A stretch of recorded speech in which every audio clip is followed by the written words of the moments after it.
I never planned to become someone who measured life in quiet, precise steps. But when your world is taken from you, you either learn to count the pieces carefully or you let them cut you forever. If you're new here, subscribe and tell me where you're watching from. I read every comment. My name is Claire. I was 20 when it happened. 20 and naive enough to believe that family was a place that kept its promises. I grew up in a town that could be read like a map of faces. The barista who knew everyone's order, the mailman who always tipped his hat, the neighbors who borrowed sugar and returned it with a slice of pie. My parents, in my memory then, were the kind you could trust the shape of. My father, Robert, had a steady, calloused thumb that fixed lawnmowers and poured cider at fall picnics. My mother, Elise, made dinners that came out of recipes and her hands like small miracles on a routine Tuesday. I had a younger brother, Sam, loud, messy, full of charm. We were, outwardly at least, a family you could put on a postcard. It lasted until one signature. A will, a page, an attorney's board tone, and everything rearranged itself like furniture in a gust. The will read like a map someone else had drawn in secret. The house and the small corner business my father had built were left to Sam. My mother got a life interest in the house, which, in legal terms, meant she could stay until she died but had no claim to the company. Me, Claire, I was given a letter. A folded piece of paper with the words, "You are strong. Find your own way." I remember the paper was thin and the handwriting shaky, as if my father had written the words in a hurry before the storm he knew was coming. I remember my mother's face when the lawyer named the shares, pale and distant. I remember Sam's practiced smile when the word heir hit the room like a bell. They had made a choice and then dressed it up as destiny. For weeks I cycled through a cinema of disbelief. Some nights I sat in my father's study, the room that smelled of lemon oil and old sawdust, and read over ledgers and invoices in a hunt for a reason. I found transfers that made my fingers itch. Small, consistent reallocations over the years. Contracts that had been signed with names I did not recognize. Little changes that, in the aggregate, looked like the slow theft of a legacy. When I confronted Sam, his answer was the sort of thing that will convince a listener only if the listener wants to be convinced. "Claire, you always wanted something else. Dad knew you'd be fine. Sam knows how to run this. You were never the business type." His voice carried the exact inflection parents use when they justify a decision they hope won't be analyzed too closely. The betrayal burned in me like an infection. It was not only about the money, it was the erasure. Your name absent from a document is a small kind of violence. The people who should have anchored you had become strangers who had stolen your map. I had two choices that night: to implode with private fury, or to make that fury a tool. It surprised me how quickly I chose the latter. Anger is a dangerous instrument when it is only heat, but when it is paired with patience and a plan, it becomes a kind of anatomy. For a while I let the town believe whatever story it wanted. I smiled at the grocery store. I went to the church bake sale. But by day I was careful and by night I was meticulous. I took copies of ledgers, old emails from my father's account that had been left on a cracked hard drive, the names that repeated like a secret chorus. I learned how to read patterns the way my father had learned to read wood grain, the subtle signs that show intent. I also learned how much courage it takes to be strategic instead of loud. Revenge, I discovered, is not a scene in which you explode and then wait for applause. Revenge that lasts is quiet, staged, and built to deliver consequences the system cannot easily dismiss. Step 1 was evidence. I made a file that looked like a small, cold heart. Dates, signatures, transfers, the kinds of routine transactions that, when placed under a light, begin to look like a pattern. I backed up everything in places only I could reach. I learned to use a VPN and encrypted drives. I learned how to request bank records legally so that no one could accuse me of fabrication. I found a woman named Marta who had been our family's longtime bookkeeper, a woman who had known my father's handwriting since the day he opened his first ledger. Marta was tired and loyal in a way I respected. She agreed that things looked odd and that she would help me compile the numbers if I promised we'd not make any hasty moves.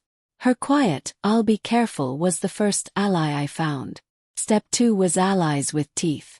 I needed someone who could move in places I could not. A friend from college, Priya, now worked in corporate compliance. She owed me a favor from a late-night study session, and she liked the feel of data the way some people like the feel of knitting. I explained the outlines, not the drama, and she agreed to keep an eye on corporate filings. She taught me which forms are never unsigned by accident and how to look for shell companies. I made a small payment to a legal consultant who could accept funds under my name without blinking. Step 3 was patience. I waited for a moment when their arrogance would become a vulnerability. People who think they are untouchable let habits build up. Sam was arrogant. His tone suggested that he believed his inheritance was not only legal but deserved. He started hosting more parties. He invited the mayor. He started posting half-truths on social media about how he'd saved Dad's legacy. These were the kinds of public performances that look great on a feed but terrible under scrutiny. There are nights I still hear my father's voice, not in apology, but as a memory of what used to be. He used to say, "You can learn more from the grain in the wood than a man who talks too much." I held to that advice like an heirloom. The first real crack in their armor came at a gala, the community fundraiser where Sam was to be honored as a preserver of local heritage. I had known about the gala for months. I had arranged for the right people to be in the room: a reporter who had once covered a corruption story in another county, an accountant whose curiosity matched mine, and an old client of my father's who had every reason to care that the business had been mismanaged. I had printed packets of carefully redacted documents and arranged for them to be placed on seats in the front row. I was not interested in spectacle for spectacle's sake. I wanted a moment where the facts could be read in public by people who had the gravitas to make the facts stick. When Sam stood up to accept his award, his grin was a weapon. He gave a speech about legacy and stewardship and how he had the burden of continuing what our father had started. I sat in the back, as invisible as I could, wearing a dress I had bought with careful savings so I would look unobtrusive. The room hummed with applause and clinking glasses. I rose when it felt right and walked to the lectern, a small, ordinary movement. The microphone startled him. "I have something to read," I said. My voice was steady because I had rehearsed it for nights. Facts. Nothing else. I clicked a small thumb drive. The gala's projector, which had been set to play a slideshow of Sam's achievements, flicked, and instead of photo highlights the screen displayed pages of invoices, wire transfers, and emails showing transfers to entities controlled by his name and by companies that matched the pattern Marta and Priya had traced. The room went oxygen thin. Sam's face shifted. The practiced smile fell into a small, animal panic.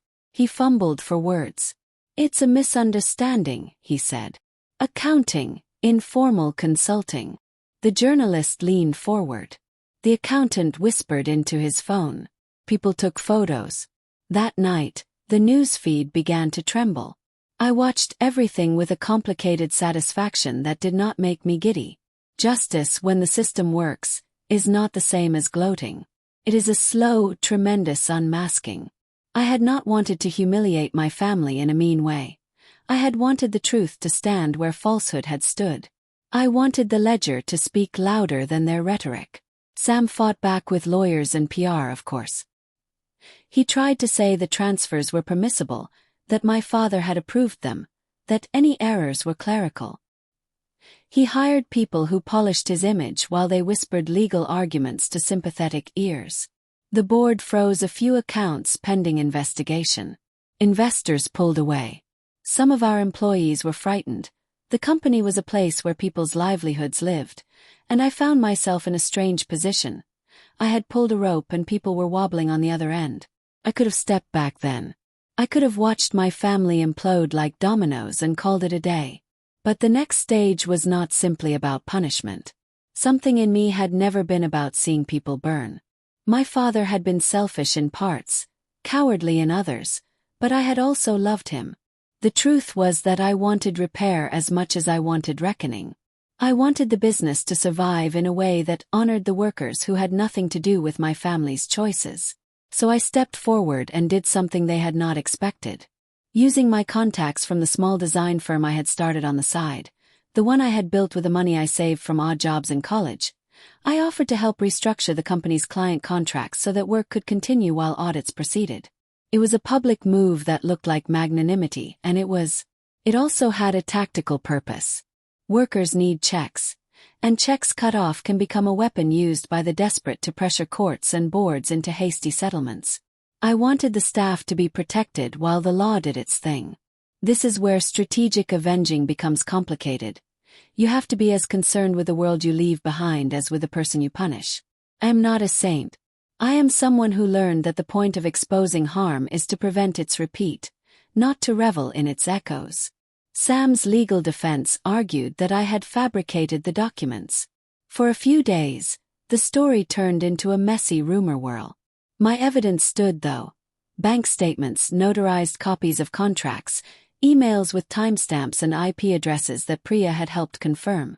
When the county prosecutor took an interest and subpoenas were issued, Sam's features changed in a way panic can sculpt. He called my mother in private. He begged for a settlement, for a quiet resolution. "We can keep this in the family," he said in a voice that asked me to help him preserve his dignity by lying about truth. "Family cannot be a shield for theft," I answered. The phrase felt blunt but necessary. When the case moved forward and the court found enough cause to pursue charges of financial misconduct and misappropriation, Sam's empire began to crumble. I watched, again without glee, as the house my father had built on weekends and overtime was put under temporary management. Investors required restructuring and oversight committees that, to my quiet satisfaction, included members from the community and longtime employees. My mother, who had once turned her face away, began to visit the center where our town still did its humane work. She volunteered, awkwardly at first, stacking canned goods, an action that has a humbling effect on pride. There was a legal resolution. Sam pleaded to certain counts and agreed to restitution where he could and community service where money couldn't be found. He was not jailed for years. The law, in the end, measured things by ledger and intent and found a middle path that left many participants unhappy. People who had been harmed received small compensations and had their names applied to a new oversight fund. It was messy and not wholly just in the way only a perfect moral calculus would be. But it was real consequence. There is a chapter of my life that I still rarely tell because it is where my heart changed more than my strategy. The night before Sam agreed to the settlement, I went to see my father. He was sick then, not terminal, but old and brittle in a way years of avoiding hard conversations cannot spare you from. He looked at me with an expression that had neither accusation nor solicitude. Had exhaustion. "You did right," he said, in a voice that made gravel sound like wind. It was not a full apology. It was an acknowledgement. For the first time, his eyes held the weight of what he had set in motion. I wanted to be the one to say, "You left me out of your plans, Dad." I wanted to ask him how he had let the generosity of his life become a shield for his son's appetite. Instead, I sat with him and listened to what he had left in notes. Memos expressing worry about Sam's choices, letters to potential investors he had never mailed, the unsent drafts in which he wrote the words he never could say out loud. The documents were an odd thing. They did not excuse, but they complicated, showing a man who had been greedy for peace and who had chosen a brittle, cowardly peace to avoid family conflict. It would be tempting to paint my father wholly as villain or saint. Real people are neither. They are messy and human. And truth is often a handful of mixed beans rather than a single polished stone. Months after the trial, our town stabilized. The company, under the oversight committee, rehired where necessary and tightened compliance. Some employees returned to normal paychecks. People who had once whispered about my family now nodded. There was no high cinematic revenge moment in which I laughed and smoked a cigar while watching Sam's empire burn. The revenge I had constructed had been careful and slow and, I hope, effective. It had cost me friendships and quiet hours of sleep, but also, oddly, given me a new life where I had to own my choices. I don't tell you this so you will applaud the strategy. I tell you this because the end of a betrayal is not always the neat headline you want. Sometimes justice is slow and the people around you suffer as decisions ripple outward. You must be responsible for those ripples if you claim victory at a cost to others. The thing that surprised me most was what came after. The invitation, months later, in a thin envelope from my mother. She asked, in a voice that had learned how to be small, whether we could have dinner. No demand. No grand apology. No plea for my intervention in Sam's legal affairs. She wrote a note that said simply, "I am sorry for the part one played. I do not expect forgiveness. I would like to know you." I read the letter twice and then put it aside. I had imagined two possible victories, the one in which she knelt and begged, and the one in which she never spoke to me again. This was neither. It was a careful thing, the admission that a life had been misbuilt and that someone, perhaps, wanted to repair it without theatrics. We met in a small diner that smelled like coffee and old booths. Noah, no, not mine, apologies, a habit. Names are key and I want not to confuse things. There is no Noah in my story here. My life remained mine, not made complicated by children in this telling. At the diner, I watched my mother measure her apology like one of her old recipes, one careful pinch at a time. She said things that were honest. She said she had been afraid of scandal, afraid of being judged, afraid of losing status, and that fear had led to our family's choices. She said she had not known how to stand up to Sam. Listened. Listening was its own kind of revenge and its own kind of mercy. When a person confesses, sometimes that confession is the only cost they can now pay. I told her that restitution for people she had hurt mattered more than her confession alone. She said she understood, and she began to volunteer at the community fund we had created to make the company's mistakes right. Forgiveness is not an event. It is a set of actions at a pace determined by those harmed, not the harmers. I forgave in the ways I could, by accepting her volunteer shifts, by allowing her to attend memorials, by speaking her name in company with others. I did not gift her a free pass. I asked for accountability and I required transparency. Meanwhile, Sam drifted away from the company he had once controlled. He kept his head down, sometimes working odd jobs, sometimes writing angry notes that found their way into community forums and then were deleted. He tried to find work abroad. Our family's name, once a single banner across a small town, became a case study in the business courses at the local college. A story about governance and ethics and how legacy can be corrupted by silence.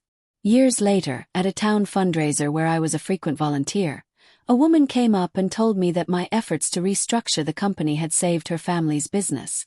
A small, sincere gratitude like that settles in a person like bread does in the belly. That's when I realized the real arc of my revenge had never really been about making them suffer. It had been about reclaiming the space my father had built and ensuring it was run honestly. Not because of me but because people depended on it. I taught compliance workshops then, not to humble anyone but to prevent harm.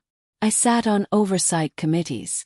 I gave talks about small, practical ethics and insisted that families have clauses in their governance that prevent a single voice from rerouting decades of labor.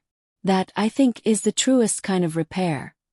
Building systems to stop the same betrayal from happening to someone else. There is a tenderness that found me unexpectedly in the years after the fall. My mother and I found small ways to cook together. She taught me the recipe for a chicken soup she used to make when I was small. I taught her to use a spreadsheet to track pantry donations. We were not restored to some fairy tale of love. We were two damaged people learning how to measure time together without expecting miracles. Sometimes vengeance can be righteous theater. The instant unmasking, the viral moment of exposure. People want that. Sells. Feels like a release. But building a life after betrayal, for yourself and for the people who had nothing to do with the betrayal, that is a quieter work. It requires that you be both tough and tender, that you pull the thread of deceit and then sew the torn fabric carefully back together. If you ask me now, would I have preferred my father to tell the truth sooner? Yes. Do I wish Sam had never chosen greed? Yes. But we live in the world we have, not the world we wish for. My revenge was not a cinder block of spite. It was a careful machine built to restore where possible, to punish where necessary, and to prevent where possible. So here's the thing I will tell you in plain language. When someone you trust betrays you, you get to choose not only whether to strike back, but how to shape the aftermath. Will you burn the house down and walk away triumphant, leaving people homeless? Or will you be strategic? Gather facts, protect the innocent, hold the guilty to account, and rebuild where the ruin has harmed others who had no part in the crime. Chose the latter. Made me weary. It made me responsible. It also gave me a life I had to defend with more than a slogan. The ledger I produced did something crucial. It made the truth visible. The stewardship I offered after the fall did something else. It made the recovery possible. A few years later, at a modest community ceremony to open a small affordable housing project, a project I'd helped design and finance through private clients and a grant we'd negotiated with investors, my father came. He sat near the back, stooped with age, and watched as families moved their boxes into apartments they could finally afford. He cried quietly when a woman thanked him for helping. He had paid a price I could not prescribe. He had also, in his small way, tried to make right where he had erred. That was not enough to erase the past. It was, however, something. Sometimes people ask me whether I regret not leaving the town forever. The answer is usually the same. I stayed because these people needed someone to keep watch. I did not stay because I wanted to be the hero of my own drama. I stayed because the workers who sanded the tables and the kids who learned to paint at the community center were my neighbors. They were reasons to be better than my anger. If you are listening and your blood is hot with betrayal, hear this. Keep your rage, perhaps, as a tool rather than as a crown. Build facts. Protect the people who cannot protect themselves. Make your disclosure precise rather than performative. And when you reveal, carry with you a plan for the repairs your revelation will require. That is not soft-heartedness. It is wisdom. I am not perfect. I am not proud of some of the nights I spent awake counting the ways to make things right. I am proud, however, of the slow work we did. The committees formed, the checks returned, the names of suppliers that now have contractual protections. I am proud of the fact that my father left me the ledger of his unsent letters, a flawed and human archive, and that I used its pages not to win a petty war but to help people keep their jobs and to finally close the door on a quiet theft. If you ever find yourself erased by people who should have kept you close, make your choices like you mean them. Revenge without repair leaves a vacuum where only bitterness grows. Revenge with purpose makes a new foundation. That's the story I wanted to live. A settlement built from facts, accountability that included work, and ultimately, a life restabilized by the steady work of people who chose to do right when right was not easy. So tell me, would you expose the lie and accept the fallout, or would you walk away and leave it to time? Comment where you're watching from, I read each one. And if you found this story meaningful, consider liking and subscribing so we can tell more of the kinds of stories that don't shy away from the hard parts. Because in the end, what I learned is this. The people who break you shape the rest of your life, but they do not get to write the final chapter unless you let them. I wrote mine in quiet ink and careful proof.